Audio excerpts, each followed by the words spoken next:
बेटा ये उस दिन आप अपनी अंगूठी भूल गई थी। Thank you so much. मुझे लगा है मैंने खो दी। नाना जान ने दी थी, बहुत अजीज है मेरे लिए। अजीज चीजें होती है या लोग,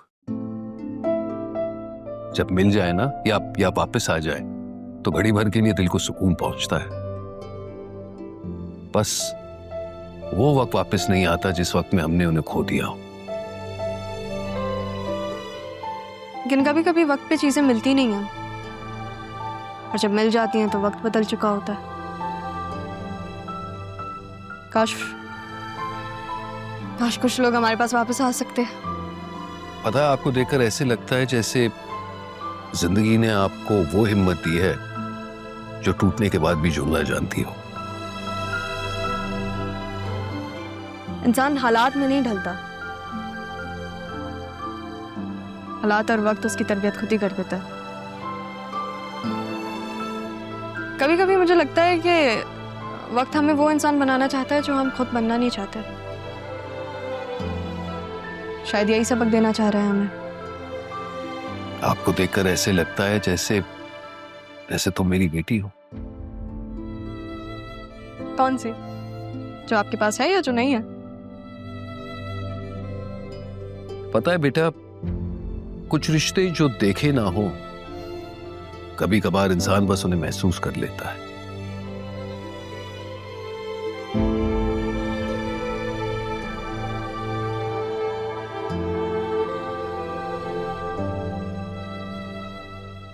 जिंदगी भर मैं उसी दरवाजे की तरफ देखता रहा जिसे मैंने खुद पर बंद किया था। मुझे नहीं पता आपके साथ क्या हुआ था और क्यों हुआ था, लेकिन एक बात जो मैं जानती हूँ ये है कि कभी कभी जो हमारे अपने होते हैं ना, हमें खुद से दूर कर देते हैं। दूरियों के बाद भी वो कोई पहल नहीं करते। मैं आपकी बेटी नहीं हूँ, मगर पता नहीं ऐसा लगता है कि आपका दर्द महसूस कर सकते हैं। आपकी बेटी भी शायद आपका दर्द महसूस कर सकती हो। मेरी जिंदगी है तू।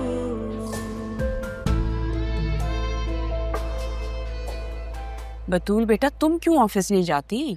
राहा को देखो, रोज जाती है वो। क्योंकि मेरा बिजनेस में कोई इंटरेस्ट नहीं है। मैं जाके अकाउंट संभालूं, पैसों का हिसाब किताब करूं, ये मुझसे नहीं होगा। इसलिए मैं घर पर ही सही हूँ। तो फिर तुमने बीबीए क्यों किया? क्योंकि आप चाहती थी कि मैं बीबीए करूं। मैं तो डिजाइनिंग करना चाहती थी मामा। आप ही ने कहा कि अगर राहा कॉमर्स करे तो तुम भी कॉमर्स करो। अब जरूरी तो नहीं है जो कुछ राहा करी मैं भी वही करूं। ठीक कह रही हो तुम। जो राहा कर रही है वो तो तुम नहीं कर सकती। वो तुम्हारा हक छीन रही है।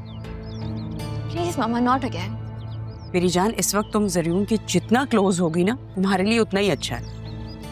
अब तुम अगर ऑफिस जाओगी तो जाहिर है एक साथ काम करोगे, you'll get to know each other better। और वैसे भी तुमने ऑफिस में जाके कौन सा काम करना है भाई? तुम तो मालिक हो, तुम्हें सिर्फ ऑर्डर करना है, काम करवाना आना चाहिए। ठीक है, मैं सोचूंगी, लेकिन फिलहाल मैं कुकिंग पे फोकस करना चाहती हूँ। हाँ तो ठीक है, खाना बनाओ। बल्कि मैं तो कहती हूँ कि खाना बना के तुम ऑफिस ले जाया करो। वो देखो ना, सितारा को खाना बना बना के लेके जाती है वो ऑफिस। हैं? ये कब हुआ? मैं यही तो तुमसे कहती हूँ बतूल कि अगर तुमने बिजनेस नहीं करना तो ना करो, लेकिन घर चलाने के लिए घर वालों पे नजर रखना बहुत जरूरी होती है। वैसे भी देखो ना, तुम्हारे दादा का ख्याल रखते रखते अब वो ऑफिस पहुंच गई है और तुम बेखबर की बेखबर हो। जब आप हैं ये सब देखने के लिए तो फिर मैं क्यों देखूं? तो ठीक है, फिर सब कुछ मेरी नजरों से देखो। मैं तुम्हें और जरियून को साथ देखती हूँ, लेकिन फिर कहूंगी कि सब कुछ करने के लिए तुम्हें बहुत एफर्ट करनी होगी। तुम्हारे बाप ने तो अभी तक दादा से कोई बात नहीं की है। लगता है सब कुछ मुझे ही करना होगा, लेकिन तुम अपनी उस चहेती पे नजर रखो।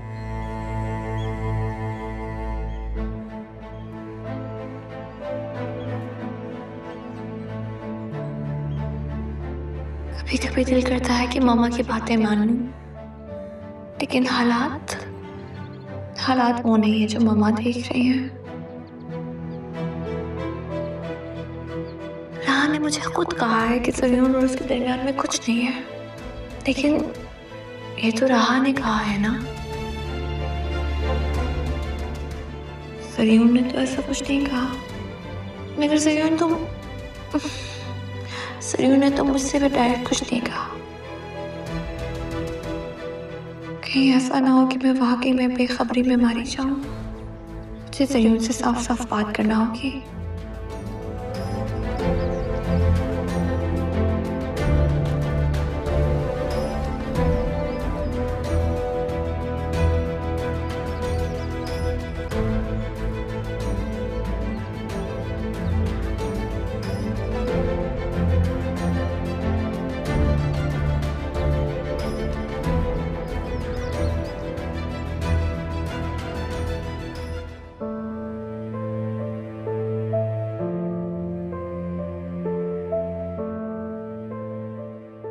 आसिया बेगम का तो गरूर नीचे होने का नाम ही नहीं ले रहा। इतनी बातें सुना देंगी आपको, मैंने सोचा भी नहीं था। क्या हो गया अगर आप खाना लेके ऑफिस चली गई तो? इतने दिनों में ये अंदाजा तो हो ही गया मुझे कि पापा और अधील ने आसिया को मेरे बारे में क्यों नहीं बताया।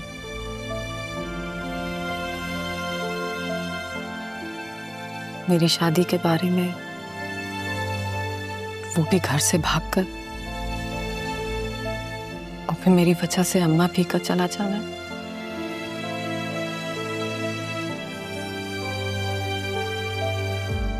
ये सब अगर आसिया को पता चल जाता तो वो तो अदील को बातें सुना सुना कर उसकी जिंदगी को जहन्नुम बना देती। आसिया दरअसल इंसानों के उस कबीले से है जिसे दूसरों की कमजोरी अपने मफाद में फायदेमंद नजर आती है, ताकि दूसरों को एहसास कमतरी में रखे और खुद को अपर हैंड दे।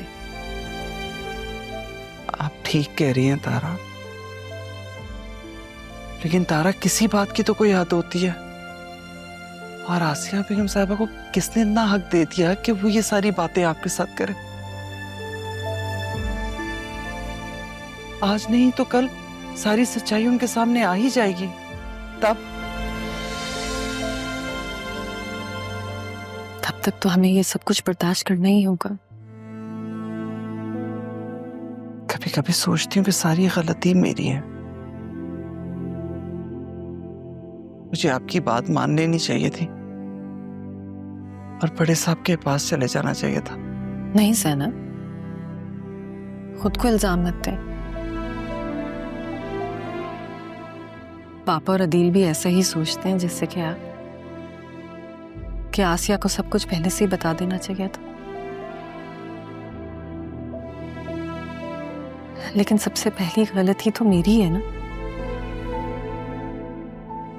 मेरे एक गलत कदम ने आप सबको परेशान करके रख दिया।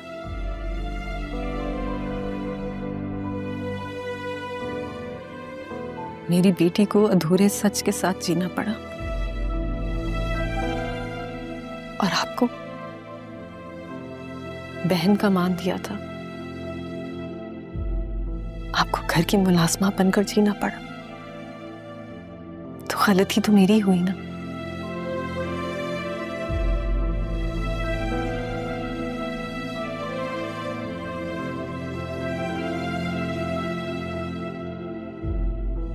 अरे छोड़े, चाय पिए।